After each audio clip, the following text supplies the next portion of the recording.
Hey Tim, Hi, David. what's going on, my friend? Oh, just enjoying the post-tax season, calm and quietness. Awesome, man. Well, I appreciate you joining me today to talk a little bit about your path as managing partner of now HD Growth Partners, formerly HD Davis, and looking forward to hearing a little bit more about that story.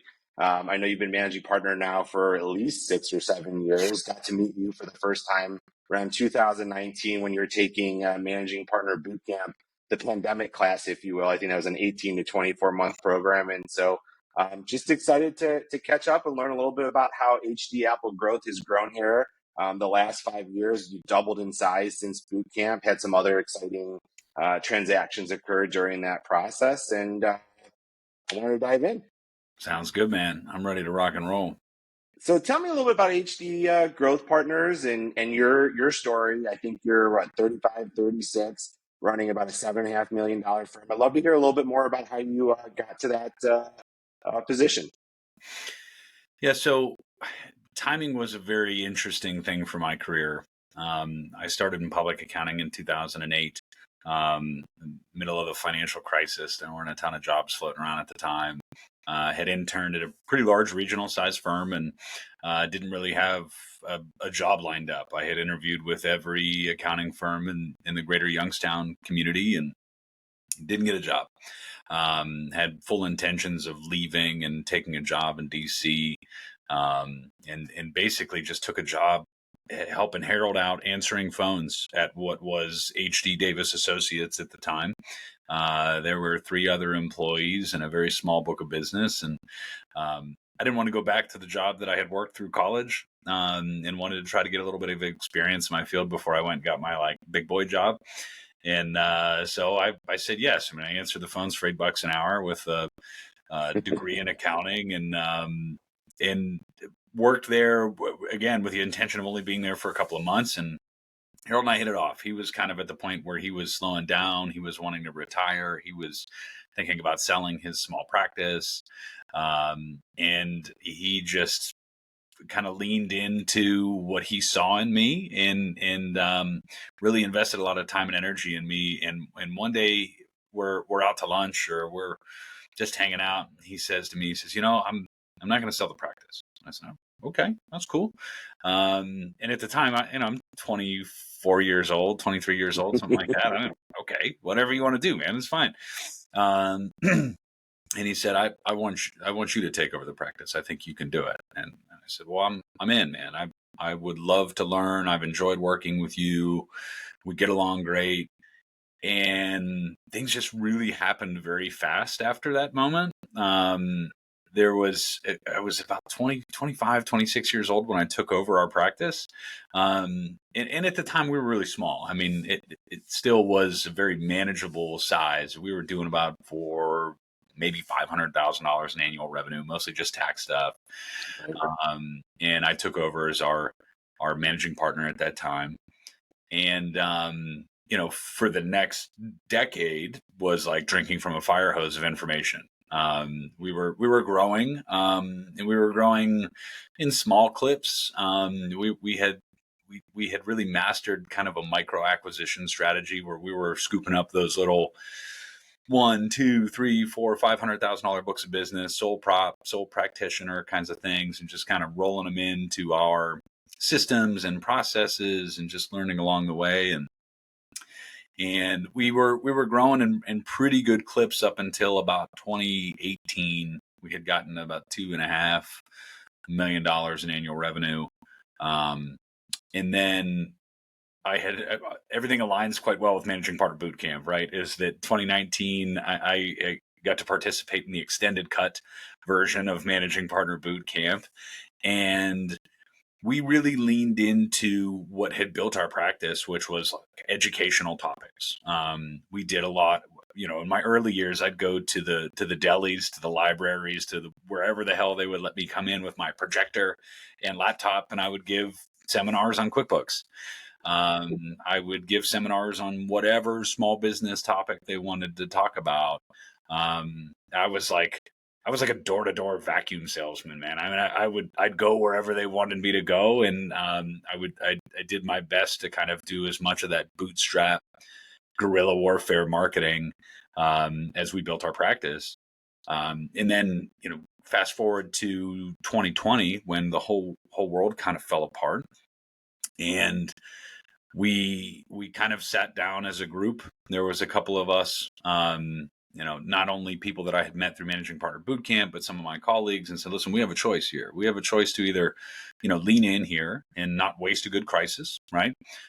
Be here for all of our clients and make sure that we're educating people, or we could kind of just sit back and Wait and kind see. of hole ourselves into the basement and just be scared. You know what I mean? And obviously we chose the path of getting really aggressive about our educational content. We were really active with all of our PPP guidance and education. We were really active very early on with the employee retention tax credit and making sure that people understood it and were educated about it. We're doing it right. And that kind of web presence and that educational content put us on the map. And after that, the growth was an entirely different monster. Fast forward to 2023, 5 years later, we're $7.5 million firm, 75 people. We have had some amazing cultural recognitions over that period of time, which has made that growth even more exciting. Best firm for women to work for, I believe, nationally. Yeah. 2021, we were best firm for women. We've been recognized by Cranes, Accounting Today, recently Forbes. I mean, it's awesome. It's really exciting to be a part of.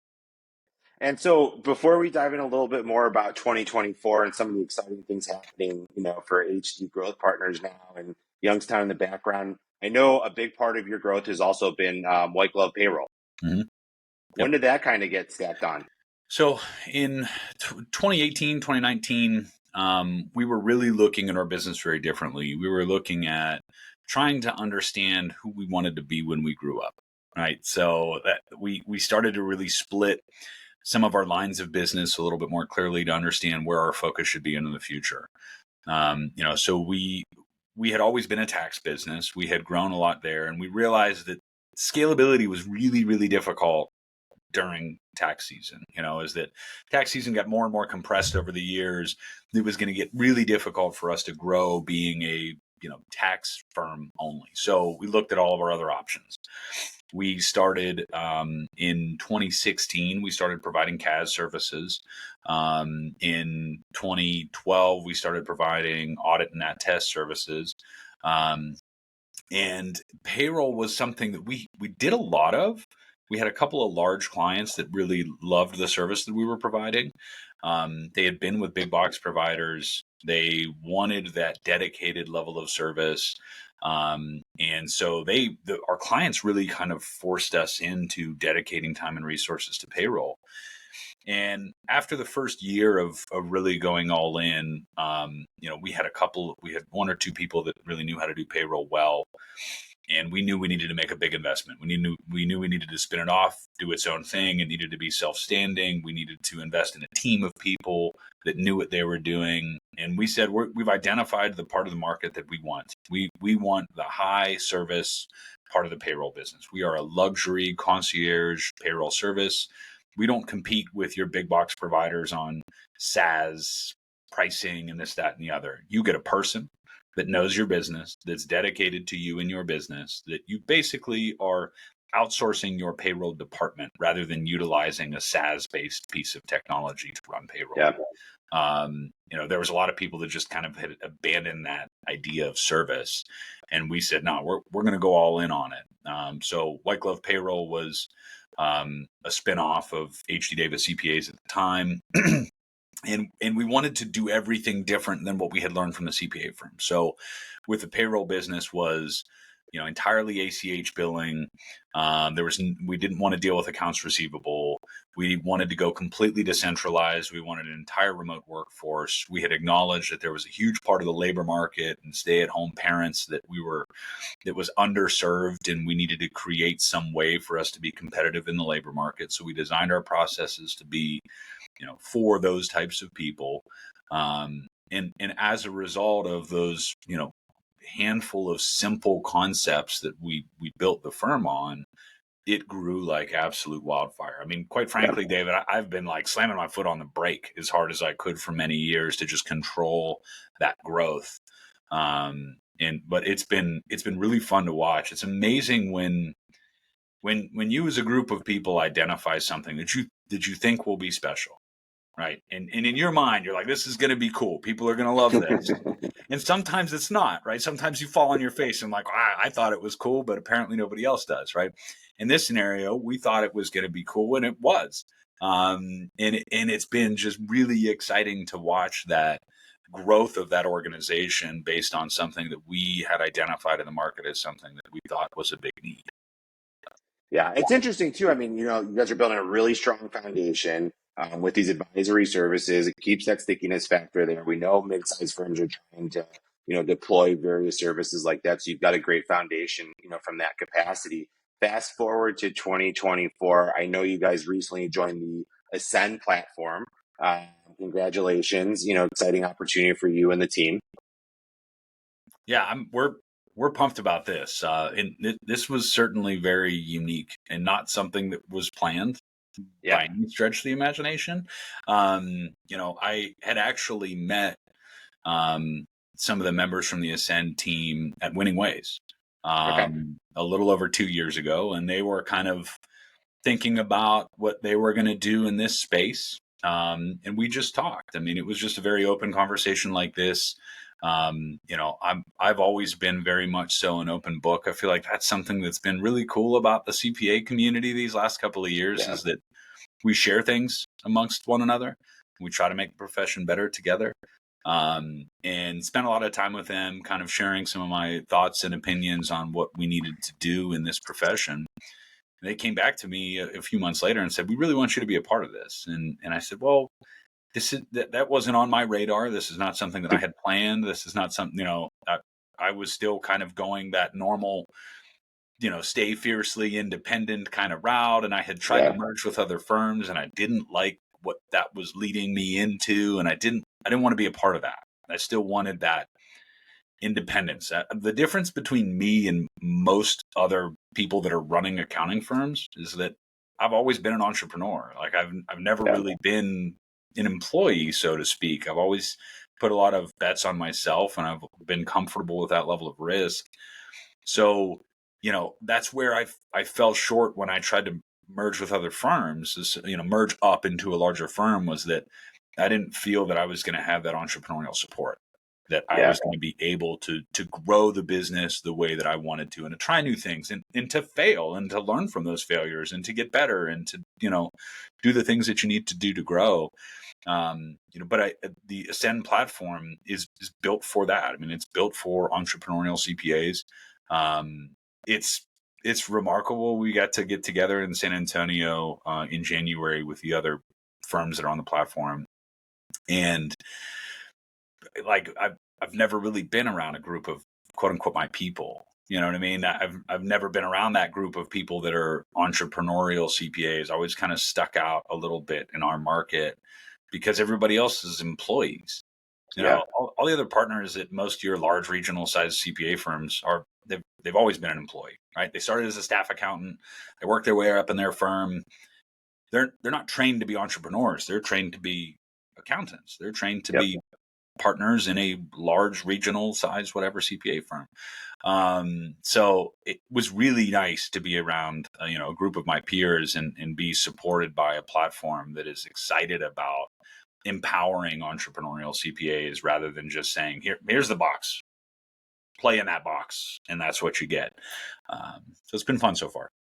And I know you're only 3 months in at this point, and maybe as people are thinking about the same conversation, we know it's a very predominant one right now. We know there's different models out there when it comes to private equity roll-ups versus platforms. We're very much part of this kind of roll-up as part of Ascend. I think they're up to about 200 million in cash flow today. In terms of I think 15 plus firms across the United States.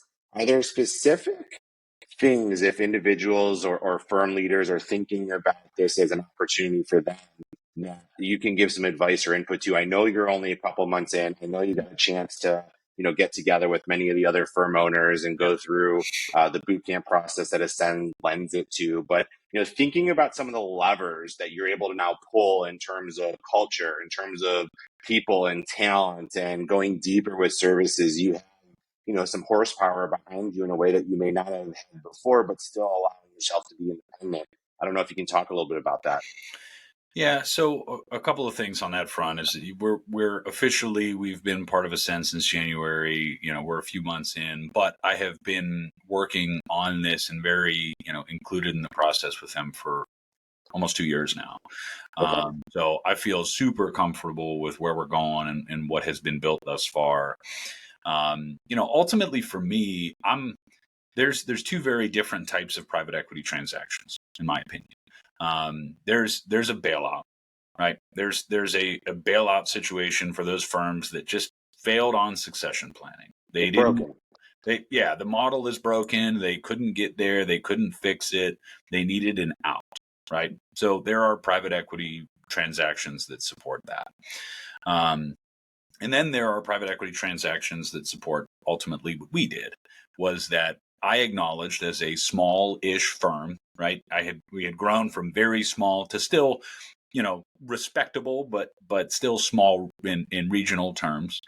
And I had acknowledged that in order for us to start competing at the level that we wanted to compete at, we wanted to focus on the middle market. We wanted to not only focus on the middle market, we wanted to dominate the middle market. We want to be the best provider of advisory services to small and medium-sized businesses that can't afford the huge consultant, can't afford a full C-suite of people. We want to empower those types of businesses to be successful.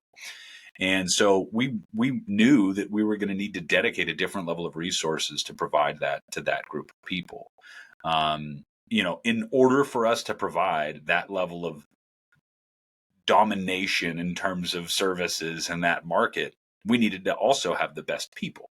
We needed to continue to focus on retention. We had been really good at that over the last few years. We have had single-digit organic turnover for many of the last 10 years, which is relatively unheard of in our industry. And we wanted something that continued to empower those types of things. We wanted somebody that was focused on a people-first strategy that was going to allow for us to get the best talent, attract the best talent, retain the best talent. And then we wanted to make sure that we had the right resources to invest in things like technology and AI and utilizing offshoring correctly and building out all of the right tech stacks so that you can streamline your learning and development programs. I mean, there's so much benefit here to being part of a group that still allows you to maintain a really strong bit of independence. So that's the part that I think that there's at least two different models here. And I'm Yeah. sure there's even more in terms of why private equity is getting into the space and the firms that they're targeting. But for us, it's going to continue to give a different level of resources to those firms that say, okay, all right, we acknowledge it. We see the future, right? We're a $5 to $20 million firm. We see the future. We know what needs to happen, but we don't know if we can get there on our own. And we need to have the right level of the next generation of leaders to help us get us there. Most of the firms that we merged up with, the reason that they were excited about it was because my partner and I are in our 30s. They Right. were salivating at the idea that we were going to help them retire. And then we were supposed to wait to see some financial report until after that. 30 years, right? Yeah. Yeah, I mean, no thanks. I've already put in a lot of years in this business, so those folks are in a position where they're having a hard time retaining their rock stars. They're having a hard time retaining their all stars. It's getting easier for people to go out and hang up their own shingle to some degree with some type of empowerment, like a platform like this. So the answer that I have to the firms that we will continue to talk to is, listen, this is the future. It's going to be really difficult to compete with me. If I'm intentional and we're playing in the same sandbox, it's going to be hard for you to compete with this. So let's see if we can work together. Let's see if there's some way that we can share these resources together so that we're not competing against one another. We can compete with KPMG, PwC, we can compete with those guys, in the middle market space. We're not going to compete with them in their SEC work and all the other crazy things that they get into, but we could play in the right sandbox. And as a result, our clients get a huge benefit because they get a different level of resource. Your clients, potential firm that I'm acquiring, get a tremendous additional benefit to their services, and your employees win. They get better benefits, they get better pay, they get better opportunity, they have better infrastructure in place for them long term. They don't have to worry, do I got to go to the bank and borrow a bunch of money to, help retire these CPA firms owners that I don't even know if these clients will stay because they're loyal to the previous generation of CPA firm owners. So it's interesting. There's a lot of really unique moving pieces here. There's a ton of dynamics going on when you have this conversation. You brought up two things just to talk for a few minutes on, both your clients as well as the talent and employees. And so I know it's April 17th, tax season just wrapped up. You made the announcement in January. I'm sure you've gotten a ton of questions from both sides of it. Anything come top of mind from those conversations, or questions that just continuously came up about the process? You're now part of private equity. Does that mean I don't have access to you anymore? Or how's that going to impact my rates? Or, am I going to be comfortable staying here, not working for, someone else beyond just yourself? Maybe shed a little bit of light about some of the things you've heard over the last quarter. Yeah. I mean, the biggest question that I've gotten since we made the announcement is, are you staying? Or are you sticking around? Yeah. And my answer to those people is absolutely.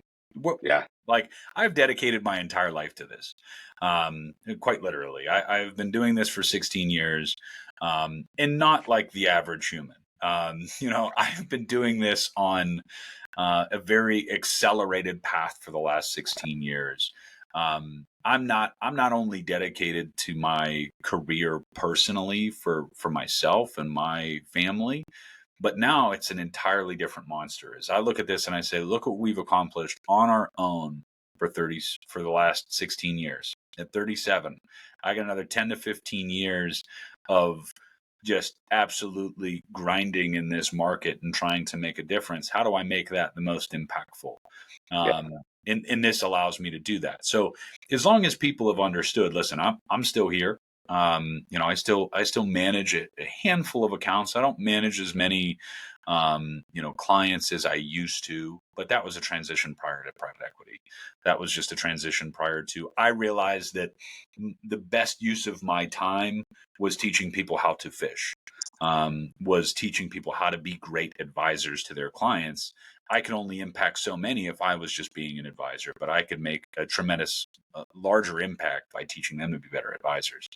So, that's been a huge topic externally, from clients, from community stakeholders and things like that, is that, hey, you're not leaving, you're not moving, you're not staying, you're not going to a bigger city or this, that, or the other. I said, no, man, I'm staying right here in Youngstown, Ohio, and we're going to build something special here, because everybody said we couldn't. It's like Gary building the 37th largest firm out of Cleveland, Ohio. We thought it could be done, right? I know. Yeah. So, I mean, that's something that most of my clients, most of the people that interact with me on a regular basis, I'm pretty transparent about who I am. So they understand that I'm not going anywhere, and that puts people at ease. In regards to the employees, it was really interesting. Because I had been talking about this. I had been kind of designing this behind the scenes for a while. And by the time I got to the point where I was ready to announce it to our team, I was really pumped. I was excited. I was like, this is a huge deal for us. We are being identified as a top firm to get into this early before everybody else is, to take part in something that's truly special and is really kind of built specifically for us. And the announcement kind of fell flat a little bit. And it was just, people were just kind of like, listen. It fell flat from your perspective? From my perspective, yeah, it fell flat a little bit. I looked around the room and it was just kind of like, I was like, wow, everybody's going to be excited. This is a huge deal. And everybody's kind of looking at each other like, what the hell does this even mean? They're like, is it good? Is it bad? Is it scary? I realized through this process that, private equity does have, somewhat of a unique reputation when you start to really ask around. People make And assumptions right away. well, yeah, and it's just like anything else. There's good cops, there's bad cops, right? There are bad people in every community. There are pretenders. There are people that are just not good at what they do and just throw money at things or force people out or squeeze people on margins and this, that, and the other. And then there's people that fundamentally understand things. And that was something that once people had the time to really look into who is backing Ascend and the group that is Alpine and the Graham Weaver's theory on people first and the amazing people like Aaron Stammer and David Wurzbacher behind the scenes that are running the show at Ascend. They got really comfortable really fast because they saw that this was different. This was not just a quick flip. This was not something that people were, just trying to throw money at it, 4 or 5 exit and walk away in a certain period of time.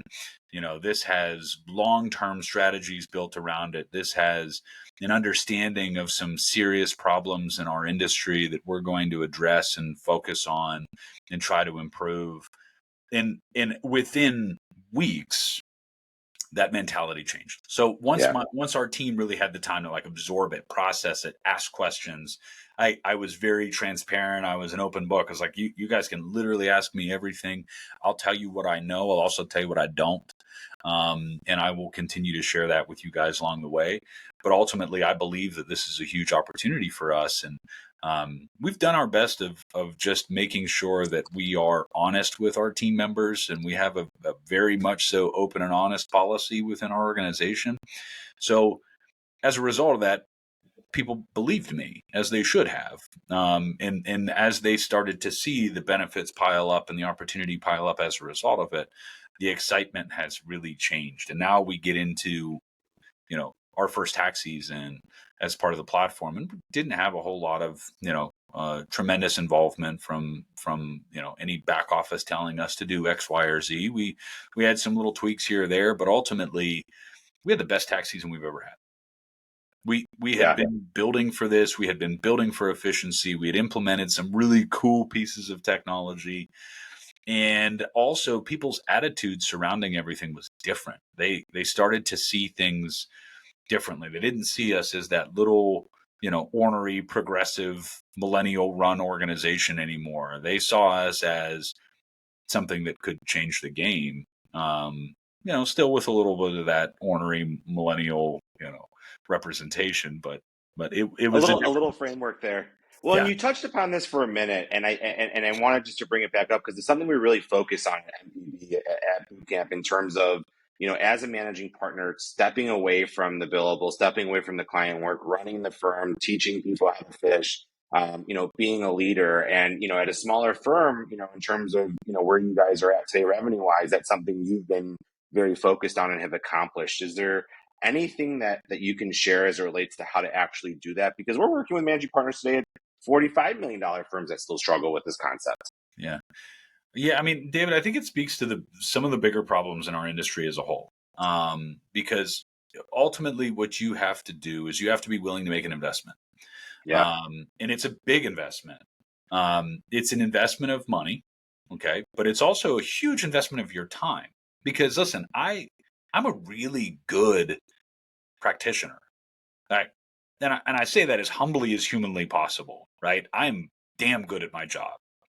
But what's hard is when you get really, really good at something, not doing that anymore and pushing yourself into a comfort zone to do something more challenging and failing at it, right? Because you're not good at it, right? I went from being the top guy in this to I don't know anything here and trying to climb that. So it's this huge, dollar investment, but also this psychological investment of just now you're starting over. You're a rookie again, right? You're like an intern all over again as the CEO.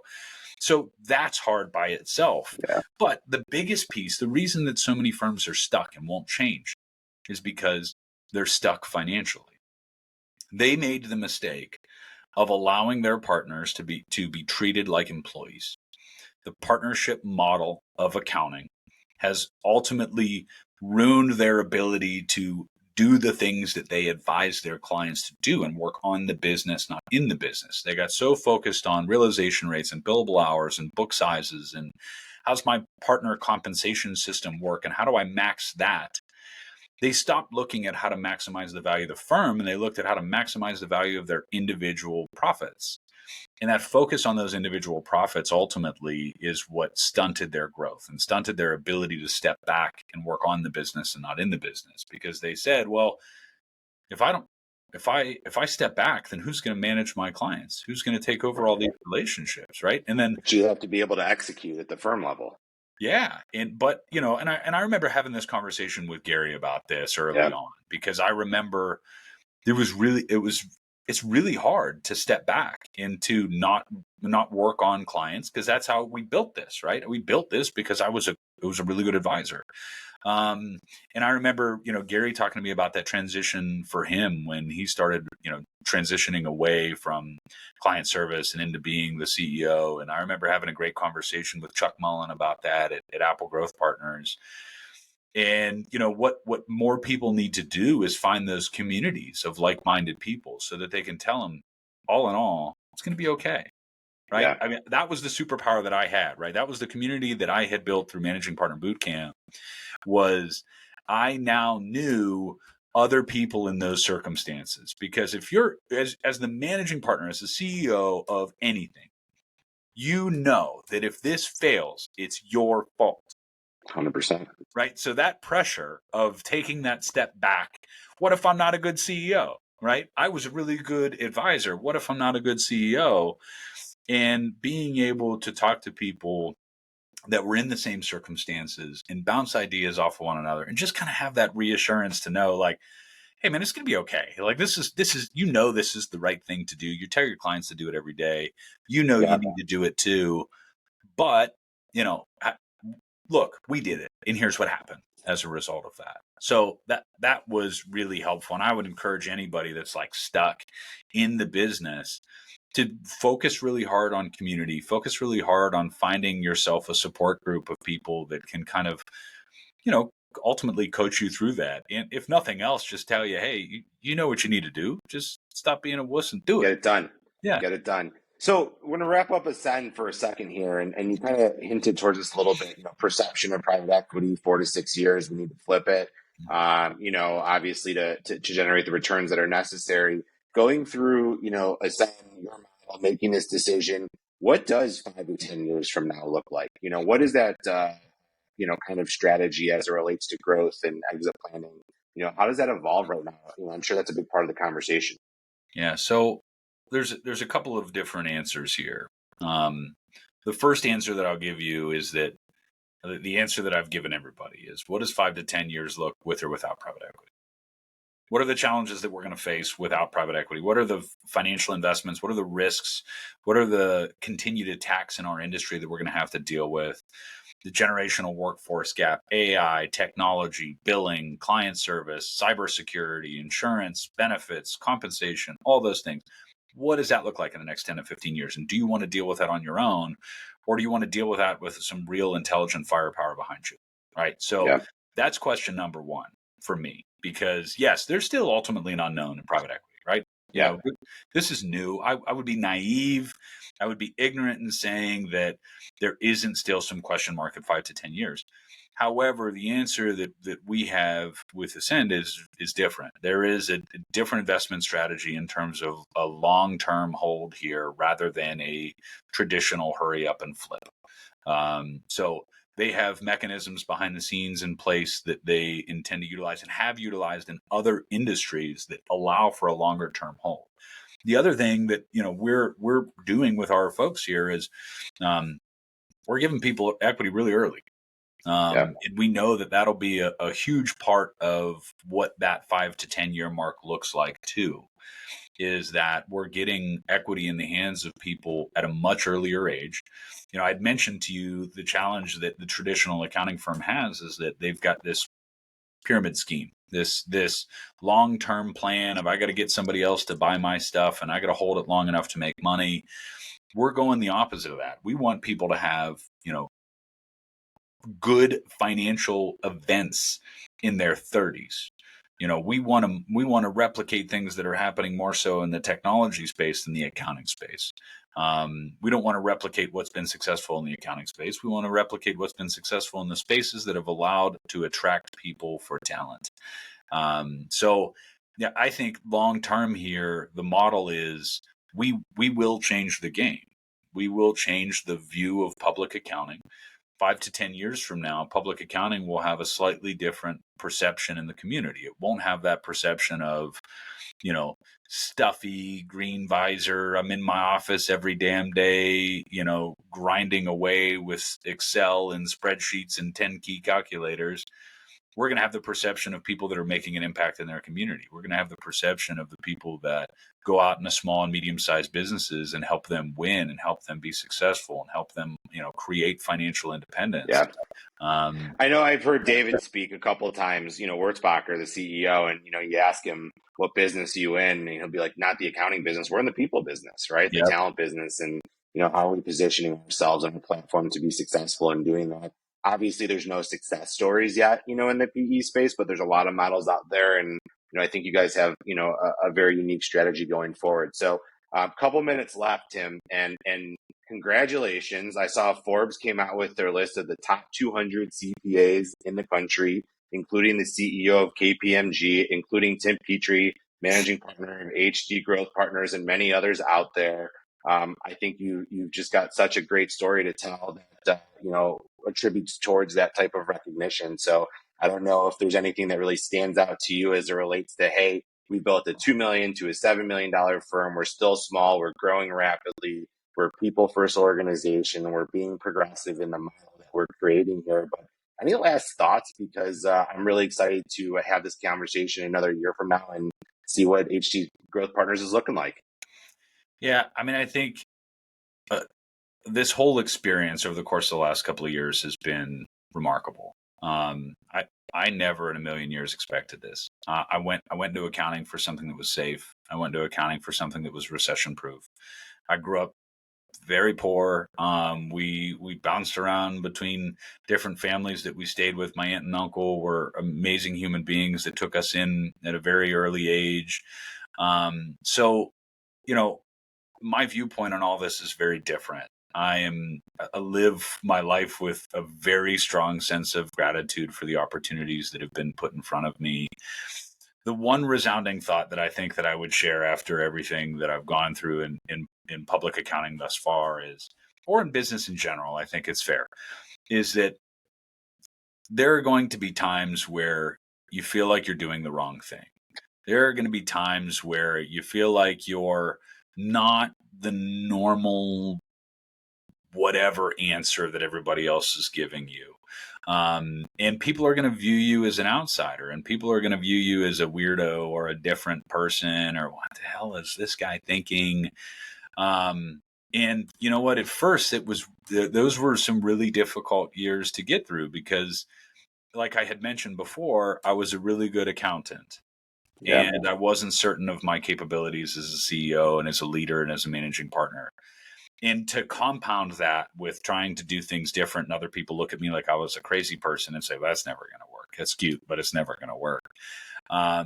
When it starts to work, it makes you realize that maybe you should be different. Maybe you should be trying things. Maybe you should be that progressive minded person, and you shouldn't care what other people think around you, because if you truly believe something and you are dedicated to it, then you can do something really special. And I think at 37 years old, with the experience that I've got, we're on a track with this team of amazing people to do something really special. But it took a lot of years of feeling like you weren't going to do something really special to get there. So that would be my only word of caution to people as they're building anything, is just don't be afraid to be different. Don't be afraid to push a little bit and try to make things better and try to solve problems that are out there, and just stay dedicated to it. No doubt that the accounting profession right now is totally right for that attitude and mentality. I know you were a boot camper for 18 months during the pandemic. Any thoughts on how, as we say goodbye here, how boot camp has impacted your trajectory here? Yeah, I mean, boot camp is something that, as someone that really didn't know what they were doing when they first got handed the keys to running a CPA, I needed somewhere to start, man. And I had reached out just out of the blue to Gary on LinkedIn and just said, "Hey, can we could just grab lunch and can I just please just Yeah. let me just pick your brain for a little bit?" And it immediate was, "Yes, let's go. Would love to meet with you. I'm this small nothing firm, but we had some kind of pseudo behind the scenes connections that at least got me a lunch with Gary." Um, but the sense of community that has been built in Managing Partner Bootcamp and Winning Ways and the other programs that you guys put on over the course of the year, your deep dive, your digital summit, all of these things have built this community of like-minded people that you can share those ideas with. Because when you feel like you're being a crazy person, when you feel like you're pushing too far, you're too progressive, or you're this, that, or the other, and you find your tribe and you find your people that are also doing the same thing, it gives you reassurance and it gives you that extra little bit of power to push through something that you think is risky and scary. So I mean, that leverage that I gained from the community that I met through Managing Partner Bootcamp is still very powerful today. I mean, I did it 4 or 5 years ago. Yeah. Still interact with a lot of those people very regularly.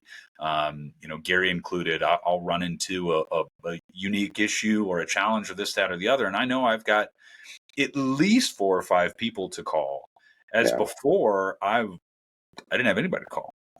So it's extremely valuable and would most certainly tell people that are thinking about wanting to grow their own firm or wanting to grow within their firm or wanting to learn how to be a leader in the public accounting space.